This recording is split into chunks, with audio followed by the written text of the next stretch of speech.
are talking about young ladies, we have seen many young ladies who have finished the university. Some of them have got jobs and exploited sexually. We are saying justice. Can this lady have a voice to defend yourself and say no, so that it's not just about a job because I need a job and you are sexually abused, especially the younger people. And we condemn that because we cannot put young girls on risk. Some people who are exploiting these younger people, some of them are sick. And this young girl who has finished the university, because she's vulnerable, she's helpless, she wants the job, and you are putting her at risk because you want to give her a job. And that's why we are saying empowerment. We want young ladies who will say no.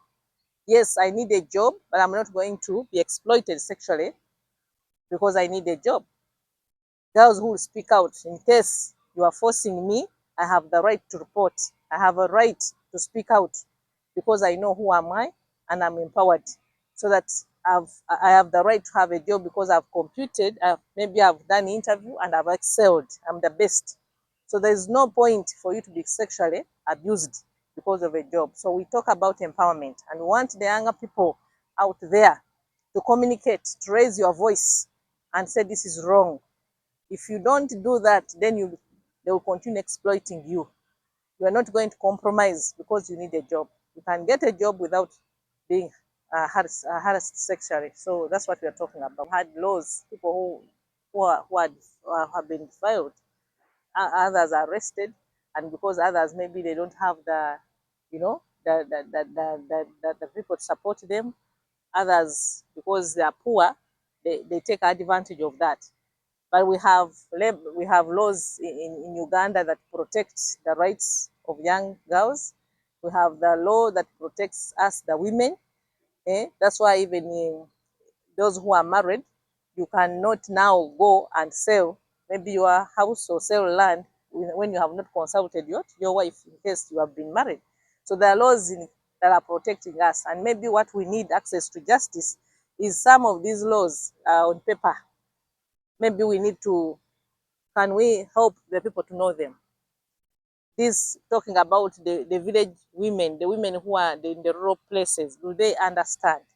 And if we are talking about justice, access to justice like our theme has been, how can they access the justice?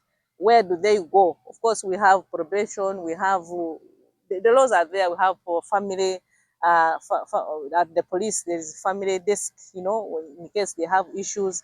But do they know? And if they go there, do they access the justice we're talking about? So some of this we need to maybe come in the community and explain so that they may be written in English. Can we have them in our local languages so that the women and the girls understand? In case I have a problem, where do I go? Where do I report? Do we also have people, especially the women who are in leadership, who can also help their fellow women? In case this woman who has been beaten, domestic violence, like we have it, can they access that justice that the man who has beaten her, because the man has money, the woman doesn't have the money, can she be helped? Or the girl has been defiled, but because she's coming from the poor background and the one who defiled maybe has money, is there a system in place that even these who are helpless can also be heard, can also be helped? That's why I'm saying we need a system. If the young girls knew where they would find justice, they would first report of what they are going through and they can be advised. Because when you are empowered, before you even leave the job, you'll be able to speak out. You don't just leave. This person here, you need to tell him, it is my right. I'm supposed to be in this place. And I'm not going to be abused because, you have done this and it is wrong. And if he insists, you can even tell them, I'm going to report. This is a case.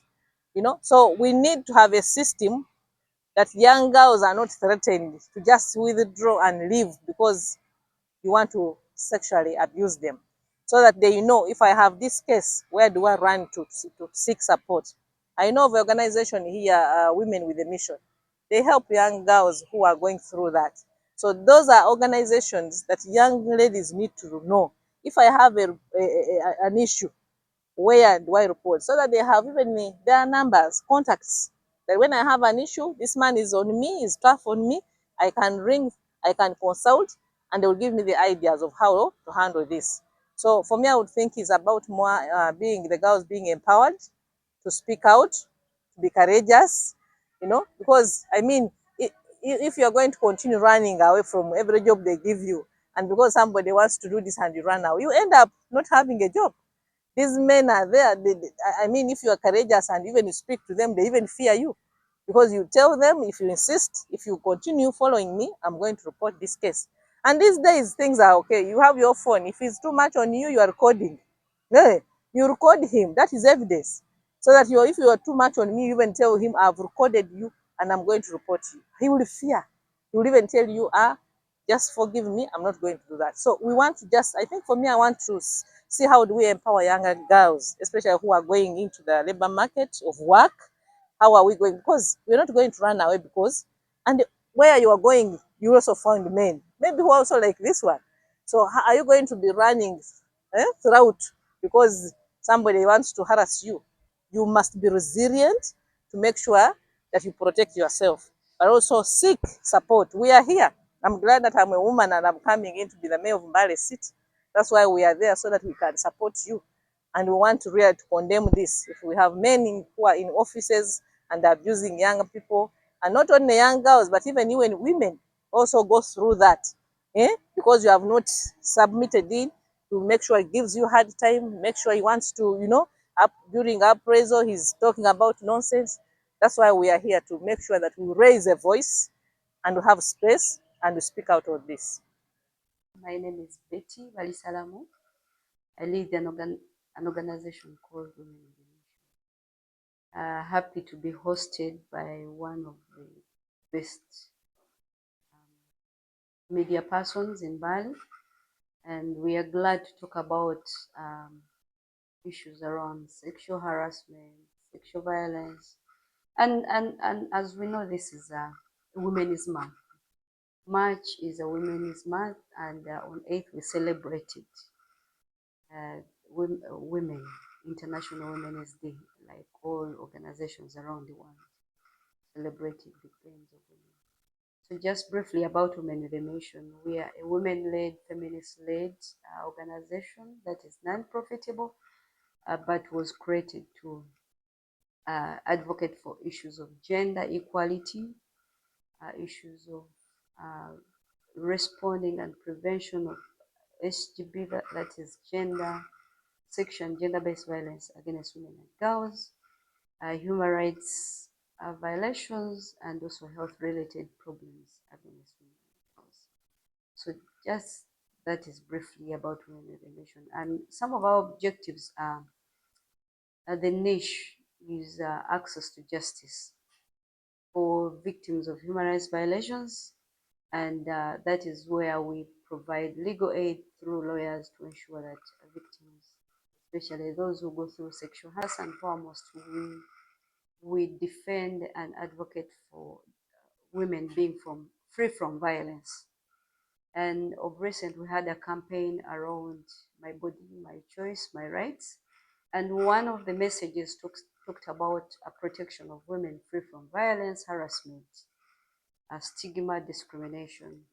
And as an organization, we have an anti-sexual harassment policy that governs the organization itself, but also hinging from the laws of Uganda, the domestic violence laws, the Employment Act, where of course we have employee and employee relations, and we hinge also on the policy that we don't tolerate sexual harassment, because sexual harassment is a violence that means that there is no consent between maybe an employee and an employer. So of course, like I started and said, we work on issues of around sexual and gender-based violence. That means that women go through violence, and we receive many of those cases where women or girls are really sexually harassed by their employees, and because of course they want to remain with a job. So we receive many of those cases. Some of those cases have come from where I will not talk about it, because that could also cause another issue, but we have received many of those cases, and we have reacted promptly. That means that instantly or rapidly, to ensure that some of these cases are resolved through having discussions with the employer to ascertain if true or not, and also taking these cases to the labor court, because of course under the Employment Act, relations between employer and employee, we have the labor officers, and that means also at the industrial court when the labor officers has failed. This world is competitive. Many of the girls or many of the youth are out of school and there is no employment. And when a girl gets a chance to get unemployment, they want to keep it to be able to support their families, to be able to support themselves, to be able to maintain the standard that maybe they are used to, or they want to attain, they want to be like someone. And of course, some of these are shrewd means in terms of how to gain a status, to drive a car, to rent a nice apartment, to be able to take yourself out, buy an ice cream. And so that has also been able to increase, because men see the vulnerability of a girl and say, okay, this one may want to maintain a certain status, or they are too desperate to have this job, and because they're vulnerable, because an employer, you are in a higher position, it's called a fiduciary duty, that you are in a higher position above your employee, so you can be able to manipulate them. And because of the life that a girl may want to live, or they have admired an iPhone that they don't have and other people have, and so they keep quiet, because they know, okay, if I talk about it and then the manager or anyone, my supervisor or anyone knows about this, they will be able to terminate me, and so I will not be able to sustain myself. And because some of them have been on the street, or they have had stories that, there is lack of employment, so they want to maintain this job and keep quiet, to be able to maintain. And for me, I know it's because they want to maintain the job. They may not be comfortable about the advances. They are mentally tortured because of probably the messages they receive, the audios they receive, but because they want to be well, they want their families to be well, they want their maybe siblings to study in nice schools, so they just decide to keep quiet. Because if someone, the way you see it, sexual harassment is harassment, meaning it affects mentally your self-esteem, your confidence. You cannot uh, come out and be able to speak about the violence that other women are going through, or you cannot come out to speak about yourself. So in a way, it puts you down. Is you're not good enough to give what your employer wants. You can only leverage to what you can give, maybe the sex you can give, so that you can be promoted, you can be given a high a high salary, and also to keep, because if someone comes out and say, I'm being harassed by my manager or my supervisor, you around the organization automatically will not be feel free. It will ruin your reputation among your staff, among your maybe manager them. So the other managers, they are like, maybe she's lying, maybe she wants to tarnish the name of the organization. So you look at the organization itself, how it's going to impact on the reputation of the organization. You look at the manager, maybe they have made the name, they're out there, they are speaking about these issues about violence, and you're like, what will people believe me? Because this is a man who is outside, or a woman who is outside, and they see what they are speaking about, these issues that actually participated in ensuring that women are not harassed. Will people believe me? So you look at your reputation and yourself, it puts them down in terms of, how can I come out and say it is this one who has been protecting women who is violating me? So it's not about their reputation mainly, but it's their. We last year we handled cases, around 9 cases of sexual harassment, And like we have said that many of them, these are people who are bold enough to come out. The 9 cases came out, and these were more from the formal sector, if you are from informal. But many of these cases are from reputable uh, places where people are employed, go through the formal procedures. And I vividly remember a case where uh, this was a foreigner who had come to work, and they were sexually assaulted by a foreigner. And then they went to report to police, and then they were never helped. They went to Kampala to seek protection from CPS Kampala. They were never protected. And then the girl was too traumatized, because these were people from like had connections at State House president, and she couldn't penetrate anywhere. And so she was tortured and traumatized because she wanted to go and she had nowhere to go there. Her passport was confiscated. So there are so many of these cases that are happening, and I can assure you that even when we received 9 cases, we went to had one-on-one conversations, and then we had to go to the labor officer.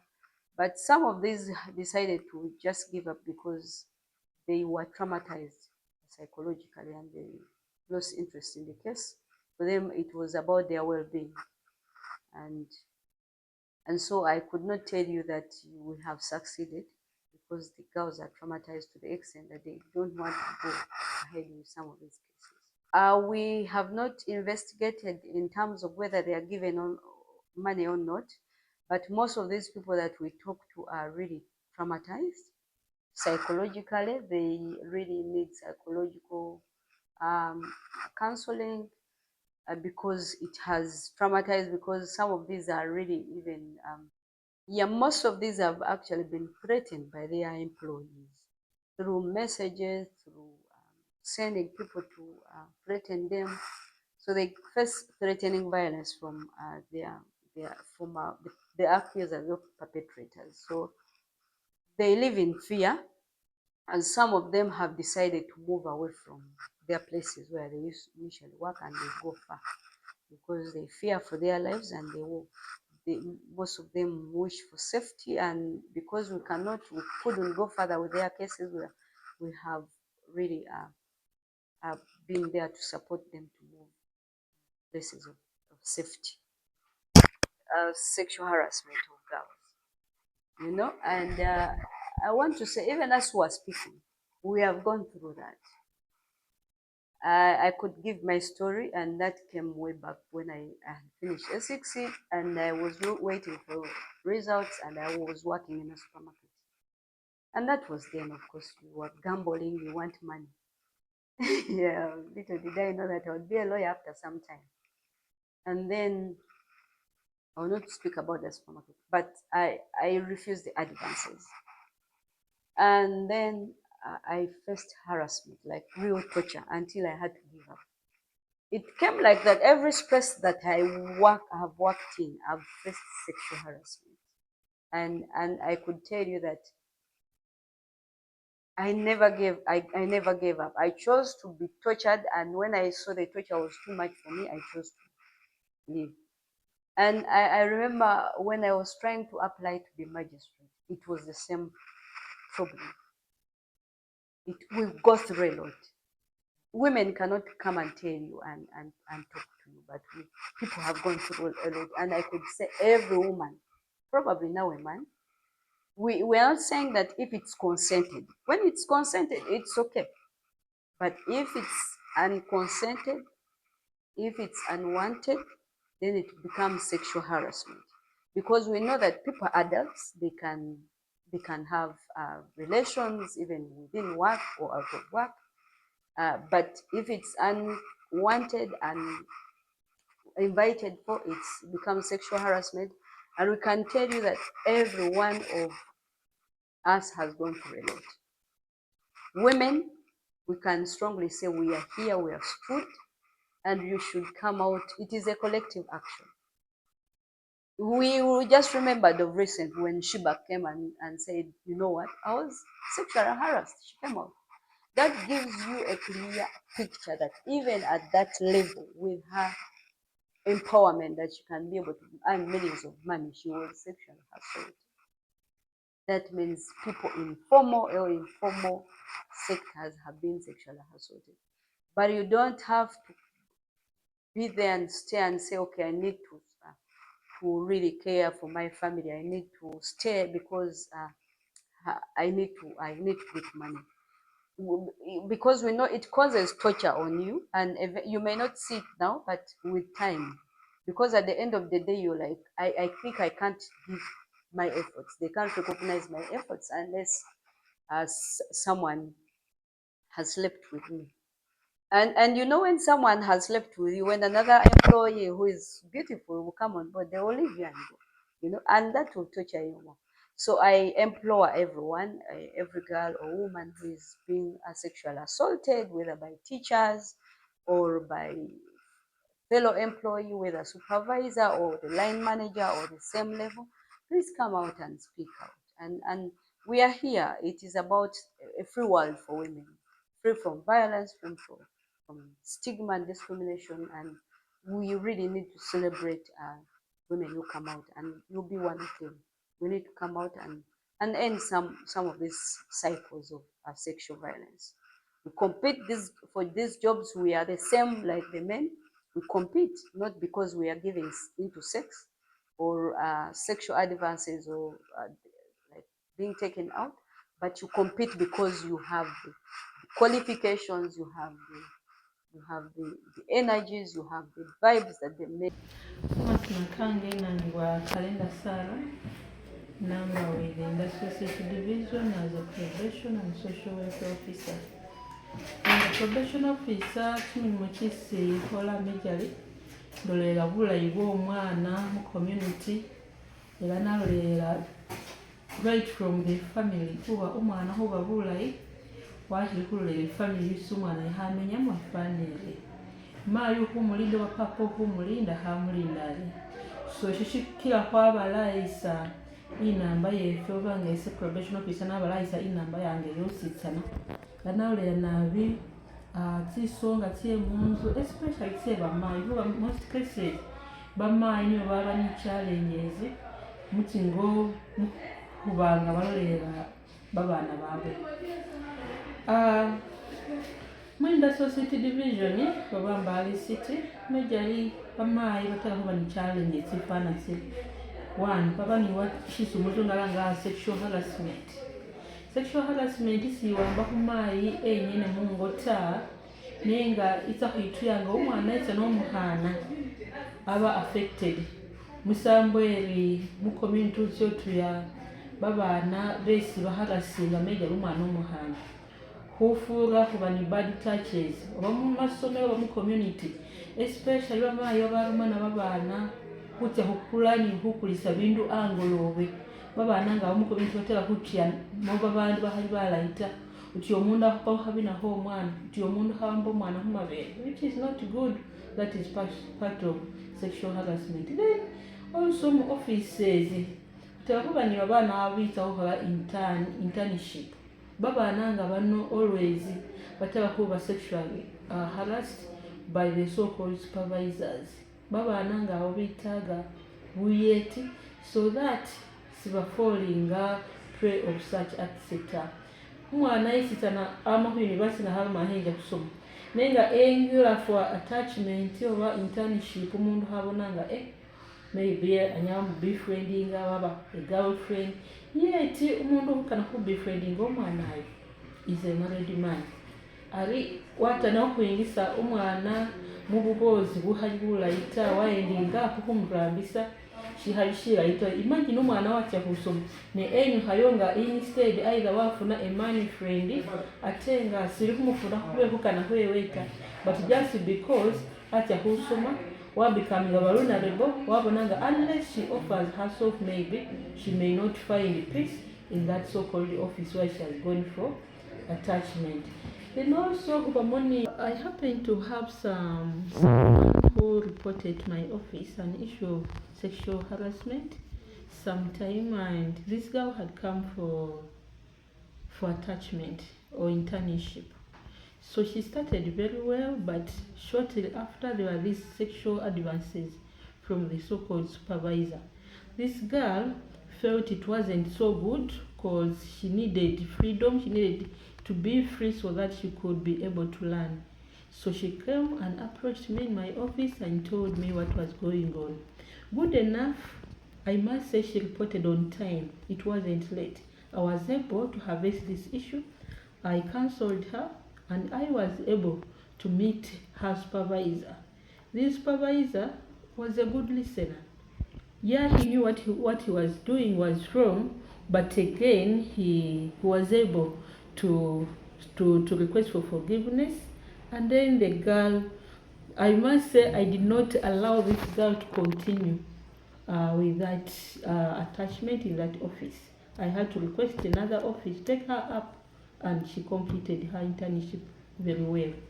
Yeah, my message to the young girls out there who are seeking for employment and those that are seeking for internship, they should learn that they need not to exchange their bodies with the training or the learning. These are two separate things, and they need to speak out. They need to reach out to offices like my office, the office of the probation and social welfare officer, both at the division and at the center.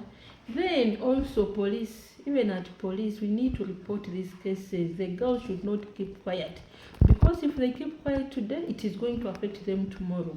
I have always assured girls under my supervision that when you are allowed to sleep with someone who is your supervisor today, tomorrow you may realize you even become his supervisor.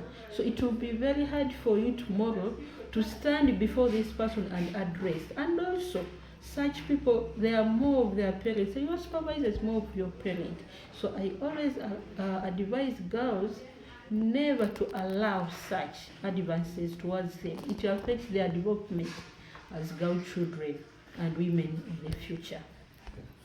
A parent that wishes their child a good future, let me introduce to you Elgon International Health Institute, a school that has made a name in giving quality health education. Elgon is found in Mbale City, Naja Nakaloke Village, on Soroti Road, 7 kilometers from Mbale City. Elgon, we offer certificate and diploma courses like Medical Theatre Technique, Medical Laboratory Technique, Medical Records and Health Informatics, Pharmacy, and Diploma in Medical Laboratory Technology. Elgon, we have a bus for easy transportation of our students, a well-stocked laboratory, and a library that matches the standard. Registration for February to June ongoing.